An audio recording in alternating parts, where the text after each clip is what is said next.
On a Tuesday morning in March of 1996, Delmar Jessup stood at the edge of his machine shed in Hardin County, Iowa, and watched a flatbed truck come slowly up the gravel drive. The truck was moving the way trucks move when they're carrying something fragile or something heavy, which is to say it was moving carefully, with a kind of deliberate patience that made you pay attention. Delmar was 71 years old. He had farmed the same 520 acres in Hardin County his entire adult life. He had buried a wife, outlasted 3 recessions, survived the farm crisis of the 1980s by the narrowest of margins, and he had not, in all those years, been the kind of man who made a habit of being surprised. But when that flatbed came around the bend in the drive and he saw what was sitting on it, chained down and painted the same faded two-tone green and yellow it had always been, he sat down on the step of his shed and he didn't say a word for a long time. Let me tell you about the tractor on that flatbed, because you need to understand what it was before you can understand what it meant. It was a 1953 Oliver 88, a row crop configuration with a 6-cylinder gasoline engine that Oliver had been building since 1947 and had gotten very right by the time this one rolled off the line in Charles City, Iowa, which is about 40 miles from where Delmar was sitting. It weighed just over 5,000 pounds. It had a 5-speed transmission, a live PTO shaft, and a hydraulic system that Delmar's father, Clovis Jessup, had maintained with a devotion that some men reserved for Scripture. Clovis had bought it new in the spring of 1953 for $2,400, which was a serious sum of money for a man farming 320 acres in Hardin County on corn and oat ground that could be generous or punishing depending on the year and the rain. He had made the payments for 3 years. He had never missed one. Delmar grew up on that tractor. He learned to operate it when he was 9 years old, sitting on his father's lap on the steel seat with the cracked rubber pad that Clovis had never gotten around to replacing. He learned the sound of the engine when it was happy, and the sound of it when it was working too hard. He learned the feel of the clutch, which was stiff and required your whole leg, and the feel of the throttle, which was smooth and responsive in a way that always seemed slightly miraculous for a machine of that age and weight. By the time Delmar was 16, he could plow a furrow as straight as a fence line with that tractor, and Clovis had told him so, which was as close to a compliment as Clovis Jessup ever came. The Oliver had done everything on that farm for 15 years. It had pulled a 2-bottom plow through ground that would stop a lesser machine. It had powered the PTO on the corn picker through October harvests that ran from first light to full dark. It had pulled a grain wagon loaded to the rails across fields that turned to mud in the spring and cracked like old pottery in August. It had never stranded Clovis or Delmar in a field. It had never failed to start in weather that would discourage a man from trying. It was, in the language of that time and place, a good tractor, which meant it was dependable, which meant it was trusted, which meant it was something close to family. But in 1968, things changed. Delmar was 43 years old, and he had taken over the farm from Clovis, who was slowing down in the way men slow down when the work has been honest and the years have been long. Delmar had expanded the operation to 520 acres by renting the Harrington ground to the east, and the Oliver 88, as good as it was beginning to show its limits. The new ground needed more horsepower. The new equipment needed more hydraulic capacity. John Deere had just released the 4020, which was producing 91 horsepower at the drawbar and had a synchro-range transmission that made the Oliver feel like a relic. International Harvester had the 1456. Case had the 1030. The world was moving, and Delmar, who was a practical man, moved with it. He sold the Oliver 88 in the fall of 1968 for $800 to a man named Arlen Whitmore, who farmed a smaller operation south of Eldora. He used the money toward a down payment on a John Deere 402. Oh, that cost him $7,400 and changed the way he farmed in ways he hadn't fully anticipated. The 4020 was a remarkable machine. He knew that. But the day he watched Arlen Whitmore drive the Oliver off the property and down the county road, Delmar stood in the drive for longer than he needed to. His son, Gary, was 12 years old that fall, and he stood next to his father, and they both watched until the tractor was out of sight. Neither of them said anything. That was the Jessup way. Let me tell you about what happened to that tractor over the next 28 years, because the path it took to get back to that gravel drive is as much a part of this story as anything else. Arlen Whitmore used the Oliver for 7 years on his smaller operation, which was exactly what the tractor was suited for, and it served him without complaint. When Arlen retired in 1975 and sold his land, the Oliver went with the equipment auction. It brought $400, which was already less than Delmar had sold it for, because by 1975 the world had decided that anything without a cab and a turbocharger was a step backward.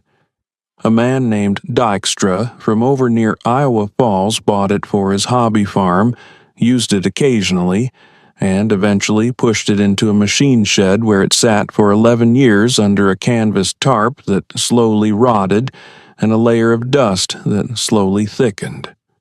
When Dykstra died in 1986, his estate sold the farm and the equipment. The Oliver sold at the estate auction for $275.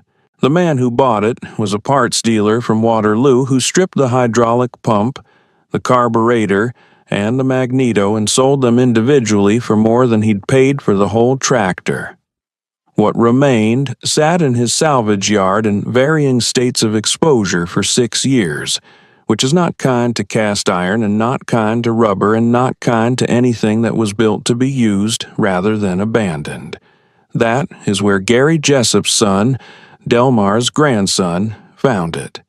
Let me tell you about Colt Jessup, because you need to understand the young man before you can understand what he did. Colt was 24 years old in the spring of 1994 when he drove past that salvage yard on Route 175 outside Waterloo and saw the tractor sitting in the back row behind a pile of combine headers and a stack of cultivator frames. He almost didn't recognize it. The paint had faded from its original green and yellow to something closer to gray and rust. The seat was gone entirely. The exhaust stack was bent. The front tires were flat and cracked. But the sheet metal had its original lines, and the lines of an Oliver 88 are distinctive in the way that certain things are distinctive. Not flashy, but unmistakable to anyone who grew up around them. Colt had grown up around them. His grandfather had told him about the Oliver enough times that the tractor had become, in the way of family stories, more real in the telling than it had ever been in the original. Colt pulled over. He walked into the salvage yard and found the owner and asked about the tractor. The owner wanted $350 for what was left of it. Colt had $400 in his checking account and a truck payment due in 2 weeks. He bought the tractor anyway. He borrowed a trailer from a friend and hauled it back to his grandfather's farm, which is where he had been living since he'd come back from 2 years at Iowa State, where he had studied agricultural mechanics and had developed, among other things, a serious interest in the engineering history of American farm equipment. Delmar watched Colt unload the tractor and said nothing for a long time. Then he said, "That's Arlen Whitmore's tractor." Colt said, "That's your tractor, Grandpa." Delmar looked at it for a while longer. "It was," he said. and then he went inside. What happened over the next 18 months is the kind of thing that happens when a young man with mechanical knowledge, patience, and a specific kind of stubbornness decides that something worth saving is worth the time it takes to save it properly. Colt did not rush the restoration. He researched the Oliver 88 with the same methodical attention he had applied to his coursework at Iowa State, which is to say, he was thorough, and he was precise, and he did not guess when he could know. He sourced a replacement carburetor from an Oliver parts supplier in Ohio. He found a magneto that had been rebuilt by a man in Nebraska who specialized in nothing else. He machined a new governor shaft on a lathe at a machine shop in Eldora because the original was worn beyond tolerance and he couldn't find a replacement. He stripped the engine to the block, measured every bore, found that 3 cylinders were within spec and 1 needed a sleeve, and had the sleeve installed by an engine shop in Iowa Falls that had been doing this work since 1961. He rebuilt the hydraulic pump himself, ordering seals and valves from a catalog that was itself a historical document, printed in 1971, that he had found in a box of his grandfather's papers in the machine shed. He painted it himself, in the original Oliver Meadow green and clover yellow, using color codes he had tracked down through the Oliver Collectors Association. He found a period-correct seat. He replaced every rubber component on the machine. He did not cut corners. He did not hurry. Delmar watched all of this from a distance. He did not help, not because he didn't want to, but because his hands had begun to trouble him in the way that hands trouble men who have used them hard for 50 years. And because he understood, with the quiet wisdom of a man who has watched things built and rebuilt, that this was Colt's work to do. But he watched. He came out to the shed in the evenings and stood in the doorway and looked at whatever stage the tractor was in. And sometimes he asked a question, and sometimes he didn't. Colt noticed that his grandfather came more often as the restoration progressed. By the time Colt was doing the final paint work, Delmar was coming out twice a day. Now, let me pause here and ask you something. Have you ever watched someone restore something that mattered to someone else? Not to you, to them? There is a particular quality to that kind of attention. The attention of the person who remembers what the thing was before it became what it is now. Delmar Jessup had driven that tractor for 15 years. He knew its sounds and its habits and its weight under him. He had sold it for practical reasons and had never, in 28 years, stopped knowing it was gone. And now here was his grandson, who had never driven it, who had only heard about it, putting it back together piece by piece with a precision and care that Clovis himself would have recognized and respected. That is not a small thing.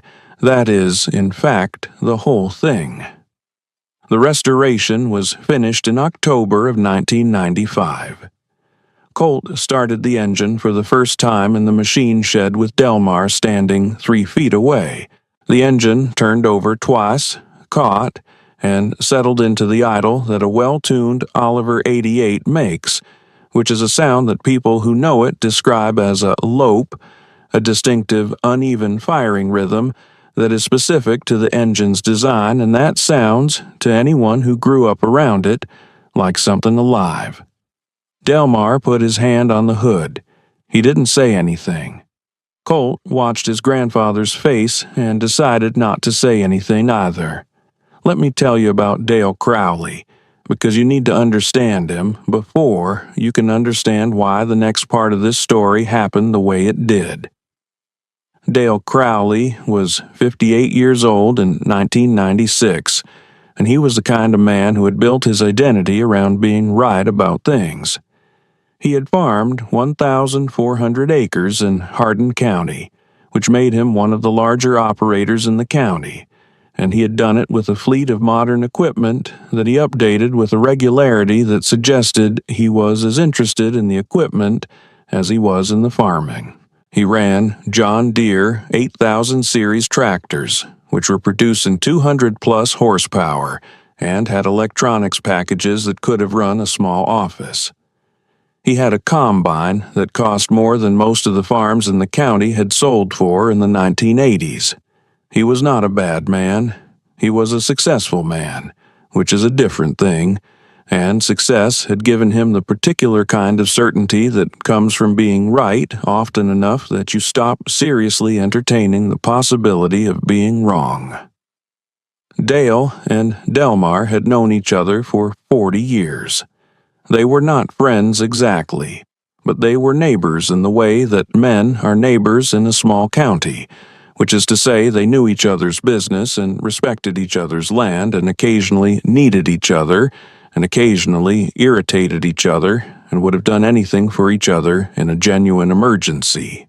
Dale had watched the Jessup farm get smaller relative to his own operation over the decades, and had developed, without ever quite saying so, the opinion that Delmar was a competent farmer of the old school who had simply failed to scale up at the moments when scaling up was possible.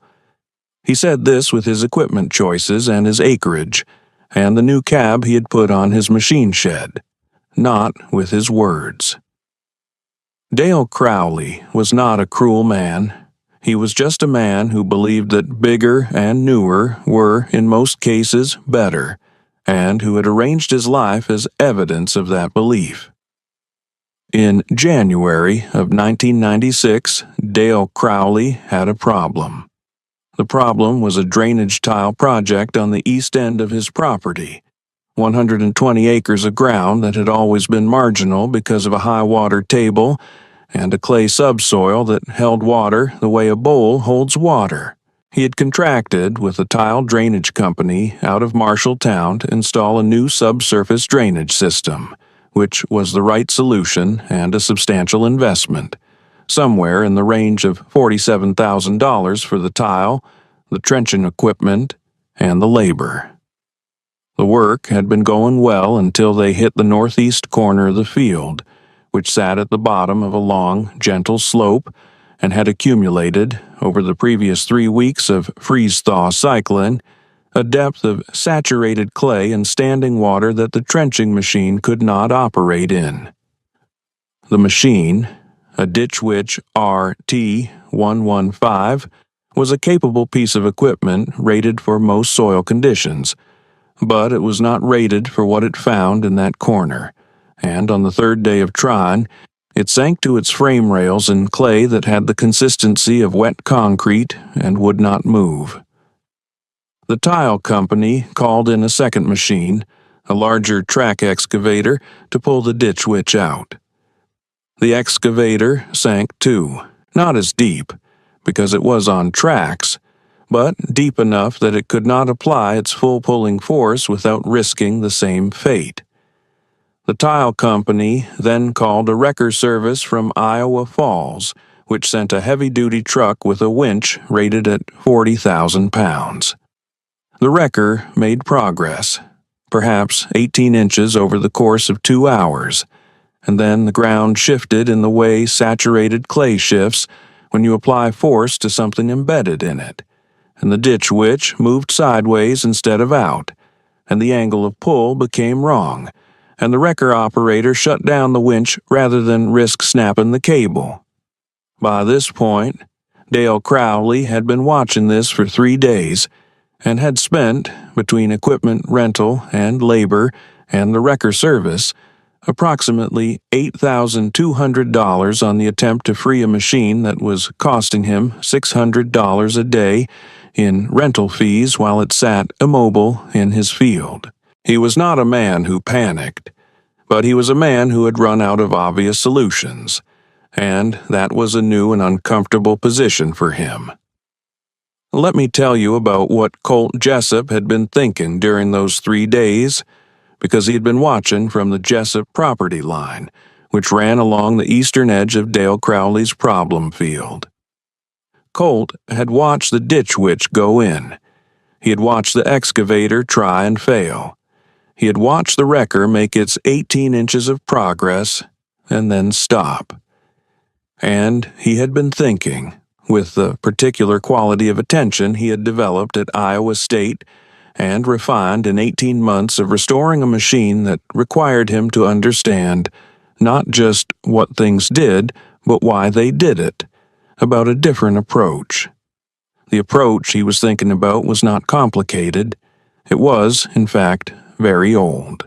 It was the approach of applying a sustained, slow, steady pulling force at the correct angle over an extended period of time, rather than a large, fast, intermittent force at whatever angle was convenient.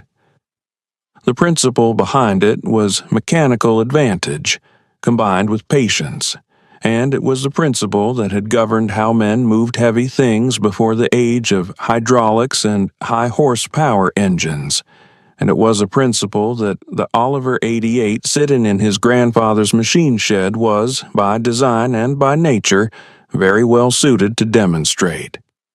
He went and talked to his grandfather. Delmar listened to the whole thing without interrupting, which was his habit. When Colt was done, Delmar said, "You want to use the Oliver?" Colt said yes. Delmar said, "Dale Crowley's field." Colt said yes. Delmar looked out the window for a moment. "Dale, know you're thinking this?" Colt said he hadn't said anything to Dale yet. Delmar nodded slowly. "Go talk to him," he said. "Take the tractor."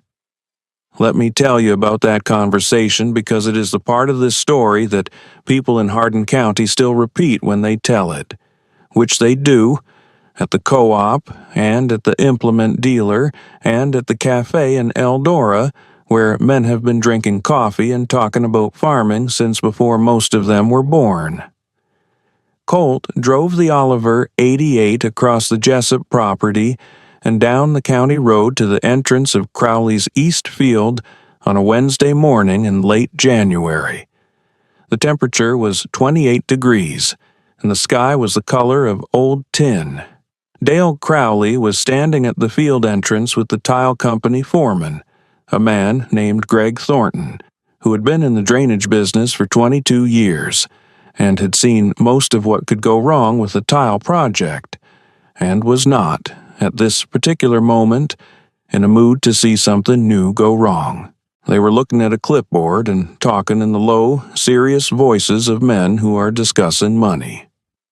They heard the Oliver before they saw it, because the Oliver's engine, at full operating temperature on a cold morning, makes a sound that carries.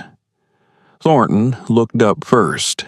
He watched the tractor come down the road and turn into the field entrance, and his expression did not change because he was a professional, and professionals do not let their expressions change when something surprises them, but his eyes moved in a way that indicated surprise. Dale Crowley turned around and looked at the tractor, and then looked at the young man driving it, and then looked at the tractor again. "Morning," Colt said. He shut the engine down and climbed off.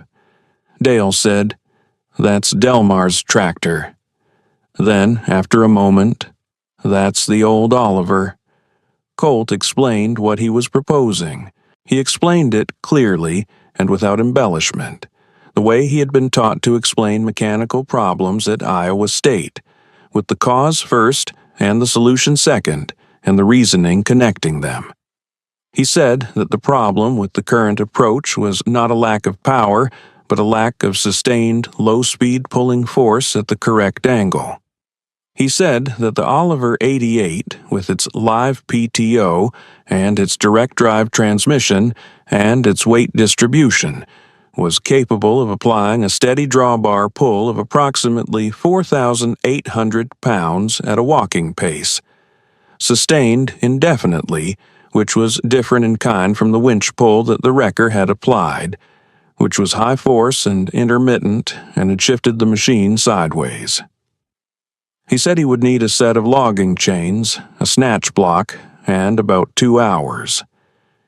The silence that followed lasted about 4 seconds.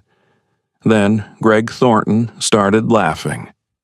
It was not a mean laugh exactly. It was the laugh of a man who has spent 22 years in a specialized field and has developed, as specialists do, a particular kind of confidence in his own expertise, and who has just been told by a 24-year-old on a 43-year-old tractor that the solution to a problem that has defeated 3 pieces of modern equipment is patience and a snatch block. It was the laugh of a man who has already decided the answer before he has heard the question. Colt recognized it. He had heard variations of it at Iowa State when he suggested things that were old-fashioned, and at equipment shows when he talked about the Oliver, and at the salvage yard when he told the owner what he intended to do with what was left of the tractor. He did not react to it. Dale Crowley did not laugh. He looked at the Oliver, and he looked at Colt, and he said, "Son, that machine is putting out what? Maybe 40 horsepower?" 44 at the drawbar, Colt said, "but horsepower isn't the issue. I've got a wrecker out here with a 40,000-pound winch." "I know," Colt said. "I watched it. The problem is the angle of pull and the intermittent load. You're moving the machine sideways and then stopping. Every time you stop, the clay reseals around it. You need a straight pull at a low, constant speed that doesn't give the clay time to reseal." Thornton had stopped laughing. He was looking at Colt with the expression of a man who has just heard something he doesn't want to take seriously, but can't quite find the reason to dismiss. Dale Crowley looked at the field. He looked at the ditch witch sitting in the clay 200 yards away with its frame rails below grade. He looked at the Oliver. He was a practical man, and the practical calculation was not complicated. He had spent $8,200 in 3 days and accomplished nothing, and this was going to cost him nothing except 2 hours. "You damage anything out there," Dale said, "that's on you." "Understood," Colt said, "and if it doesn't work, I don't want to hear about it." "You won't," Colt said. Thornton said, "I'll get you the chains. Now, let me pause here and ask you something. What is it that makes a person so certain that old means inadequate? Not skeptical, certain, because there is a difference between looking at a 1953 tractor and thinking that's probably not the right tool for this job, which is a reasonable thought, and looking at a 1953 tractor and laughing, which is a different thing entirely. The laugh is not about the tractor. The laugh is about the laugher. It is about the particular comfort of knowing, or believing you know, how the world works and what belongs in it and what has been superseded and left behind. Greg Thornton had spent 22 years in the drainage business, and he knew a great deal, and what he knew had served him well, and the laugh was the sound of that knowledge defending itself against something it hadn't accounted for. Colt Jessup did not spend any time thinking about this. He had work to do. Let me tell you about the next 2 hours and 40 minutes, because they are the reason this story is still being told in Hardin County, Iowa, 30 years later. Colt drove the Oliver out to the stuck machine, keeping to the higher ground along the field's north edge, where the clay was firmer. He assessed the situation with the unhurried attention of someone who has spent 18 months learning to look at a mechanical problem from every angle before touching it. The ditch witch was embedded in the clay at roughly a 12-degree list to the port side, which meant the ground had shifted under it unevenly, which meant a straight pull from directly behind would not bring it out cleanly. He needed to correct the list first, which meant the first pull had to come from the high side at a slight angle, not to extract the machine but to level it, and then a second pull from directly behind to bring it out along its own axis. He explained this to Thornton, who had followed him out on foot and was watching with the arms-crossed posture of a man who's not yet convinced but is paying attention. Thornton said, "You're going to make 2 pulls?" Colt said, "At least 2, maybe 3. Thornton looked at the clay. He looked at the Oliver. He uncrossed his arms.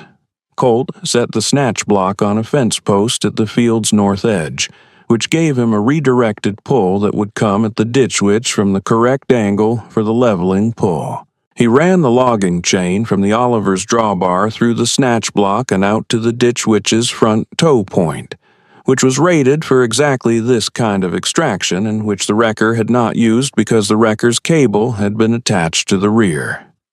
He checked every connection twice. He checked the chain's tension by hand. He climbed back onto the Oliver.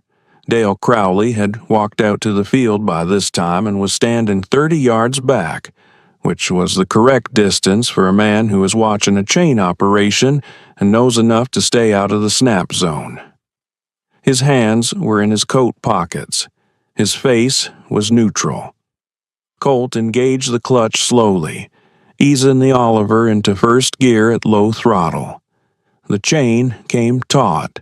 The Oliver's rear tires, the original 13.6-38 rubber that Colt had replaced during the restoration, pressed into the clay and found purchase in the firmer ground beneath the surface layer. The engine note changed, dropping slightly as the load came on and then steadying as Colt brought the throttle up to the point where the tractor was working hard but not laboring, which is a distinction that matters enormously and that you can only learn by feel.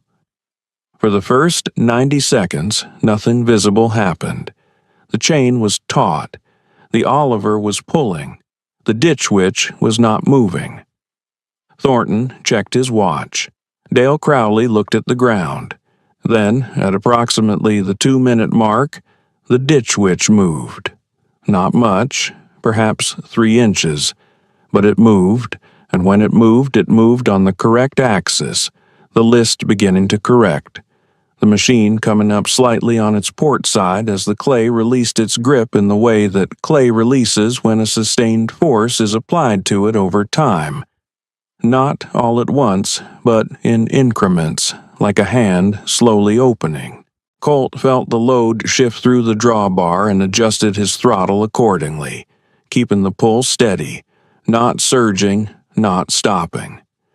The Oliver's engine settled into a rhythm that sounded, to anyone who knew the machine, like it was doing exactly what it had been built to do. The level and pull took 18 minutes.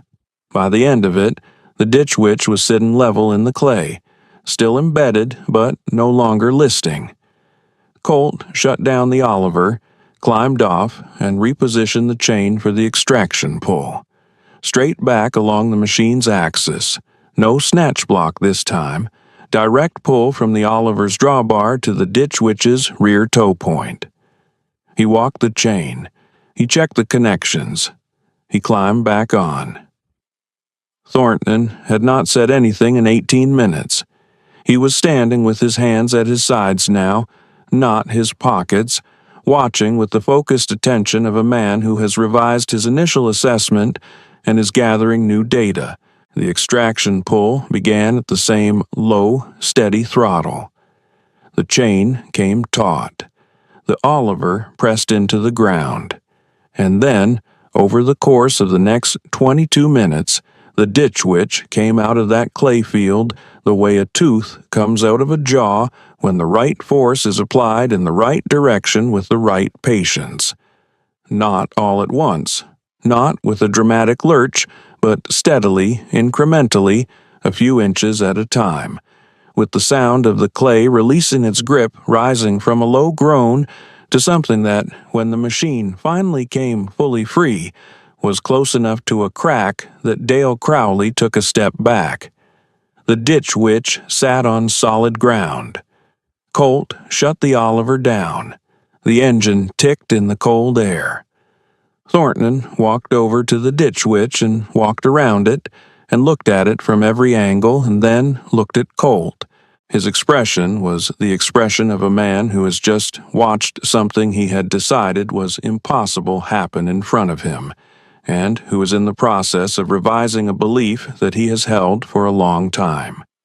He said, "How long have you been doing this?" Colt said, "About 2.5 hours. Thornton said, "I mean extraction work." Colt said, "This is the first time." Thornton looked at the tractor. He looked at the chain. He said, "I'll be damned."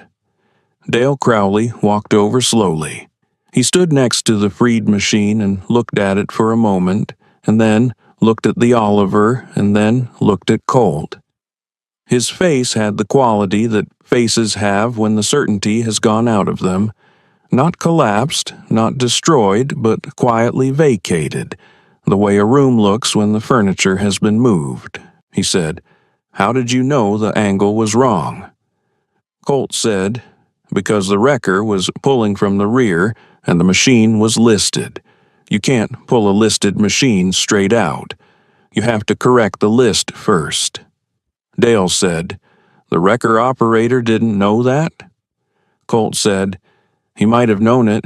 He might have been in a hurry." Dale nodded slowly. He looked at the Oliver for a long time. He said, "That's your grandfather's tractor." Colt said, "It is now." Dale said, "He sold it in '68. Colt said, "Yes, sir." Dale said, "You restored it." Colt said, "Yes, sir." Dale looked at the machine for another long moment. Then he said, "What do I owe you?" Colt said, "Nothing." Dale looked at him. "Nothing?" Colt said, "Buy Grandpa dinner sometime. He's the one who told me to come over." Dale Crowley looked at the Oliver 88 sitting in his field on a January morning in 1996, with its engine cooling and its chains coiled neatly on the drawbar where Colt had stowed them, and he did not say anything for a while. Then he said, "I laughed at you this morning." Colt said, "Greg laughed. You didn't." Dale said, "I thought it." Colt said, "That's all right." Dale said, "It's not, really." He paused.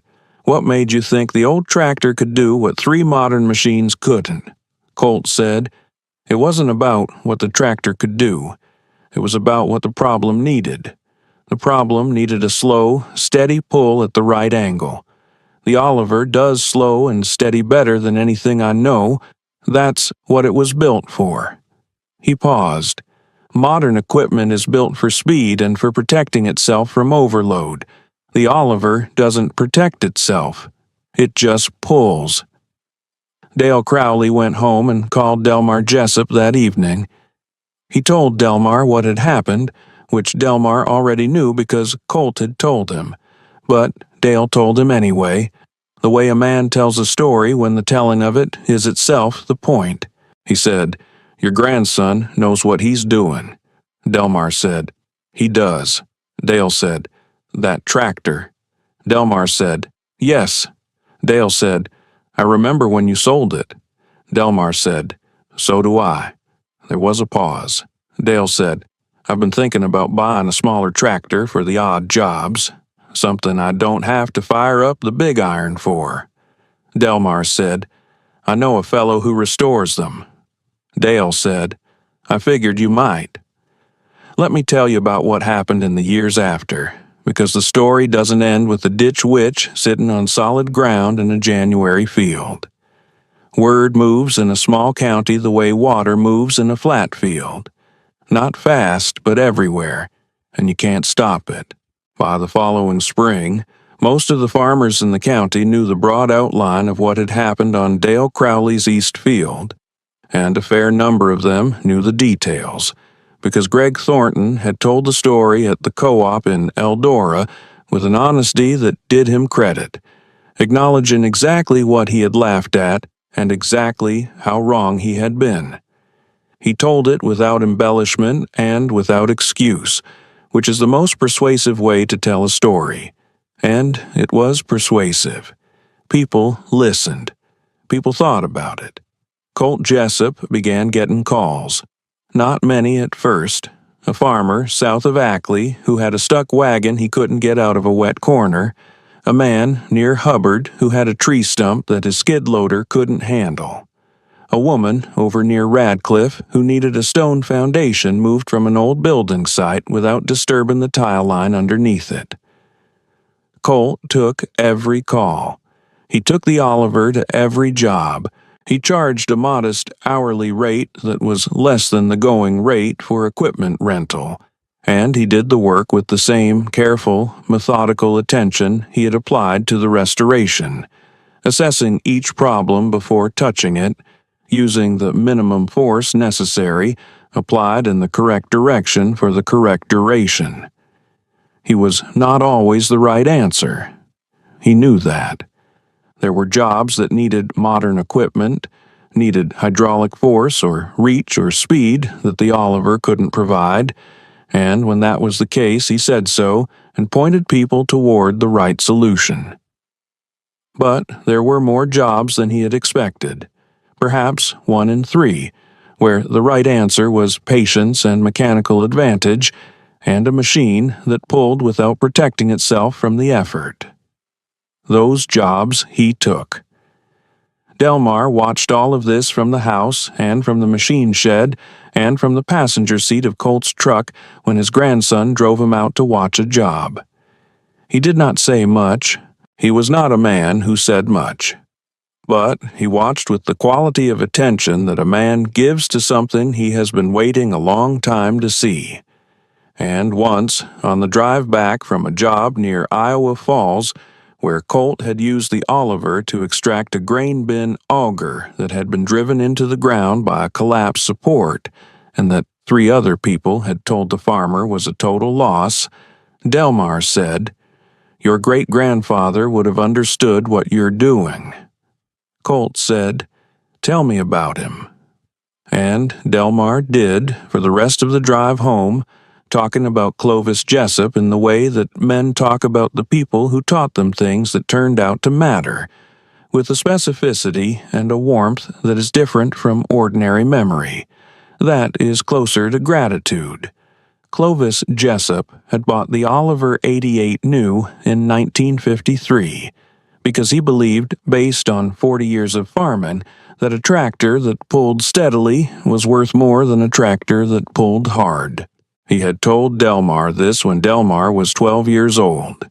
He had said, "Any machine can pull hard for a minute. The question is, which ones can pull steady for an hour?" He had demonstrated this on the Oliver many times, in wet fields and dry fields, and fields that should have beaten the machine but didn't, because Clovis knew how to apply the tractor's capabilities to the problem's requirements, rather than the other way around. He had died in 1979 at the age of 81, and Delmar had buried him in the Jessup plot in the county cemetery north of Eldora, and the Oliver had been gone from the farm for 11 years by then, but Delmar had thought about it at the funeral anyway. Let me tell you about the spring of 2003, because that is where the last part of this story takes place. Delmar Jessup died in February of 2003, a month after his 78th birthday, from a heart that had worked as hard as everything else on the Jessup farm and had finally decided it had done enough. He died in the farmhouse he had been born in, which is not a common thing anymore and was not common even then, and he died with the knowledge that the farm was in good hands, which is the knowledge a farmer needs at the end. Gary, Colt's father, had taken over the operation formally, but everyone understood that Colt was the one who would carry it forward, and Colt understood this too.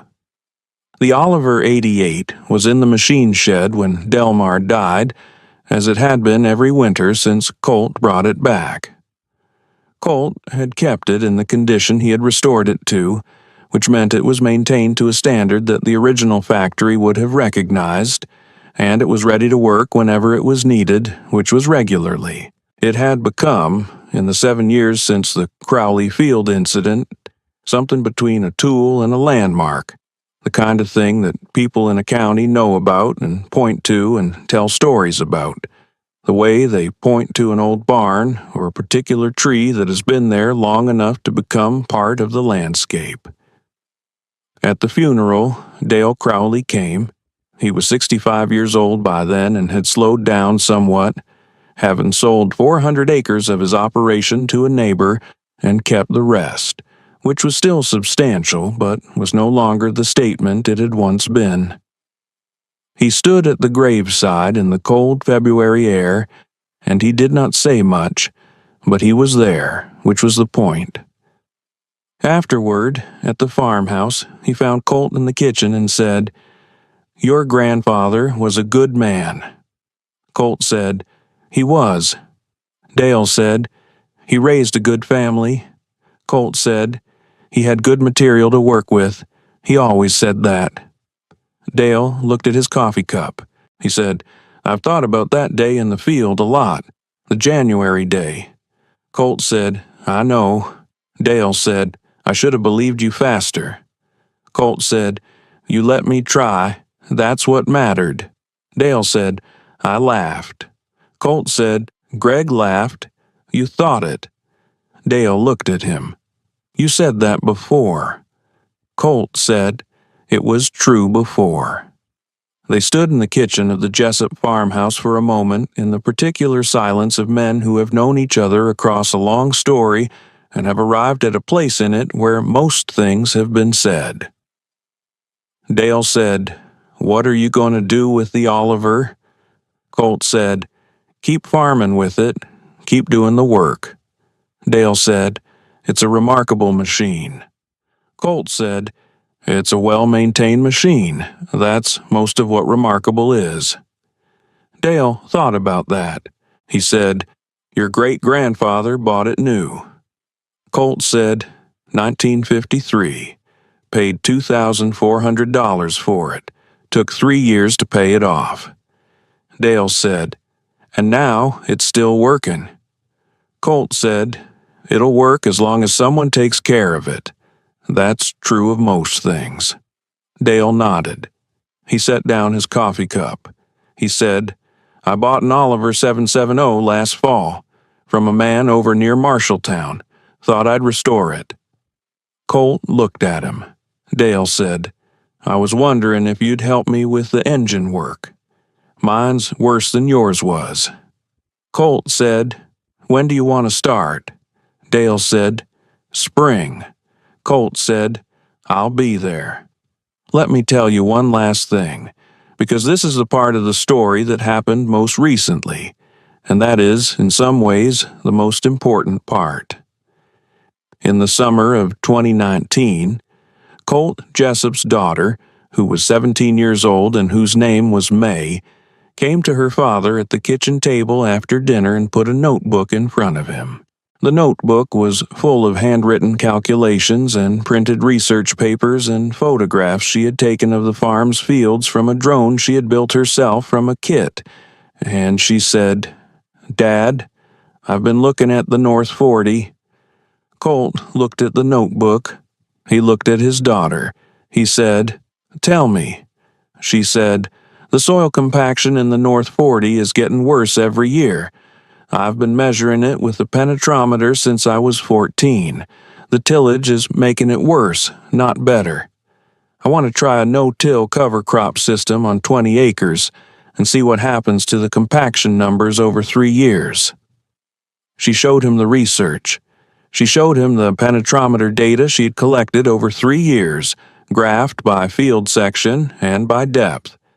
She showed him the cost analysis she had run comparing the input costs of the current tillage system against the projected input costs of the no-till system over a 5-year period. She showed him a paper from Iowa State Extension that supported her hypothesis. Colt looked at all of it for a long time. He thought about a young man driving past a salvage yard on Route 175 and seeing something that everyone else had decided was worthless. He thought about his grandfather sitting on the step of the machine shed watching a flatbed come up the drive. He thought about Clovis Jessup telling a 12-year-old boy that the question was which machines could pull steady for an hour.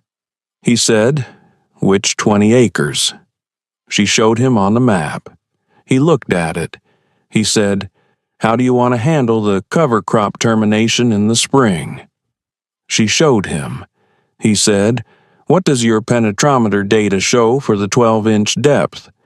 She showed him. He looked at the graph for a long moment. Then he said, "Okay." She said, "Okay."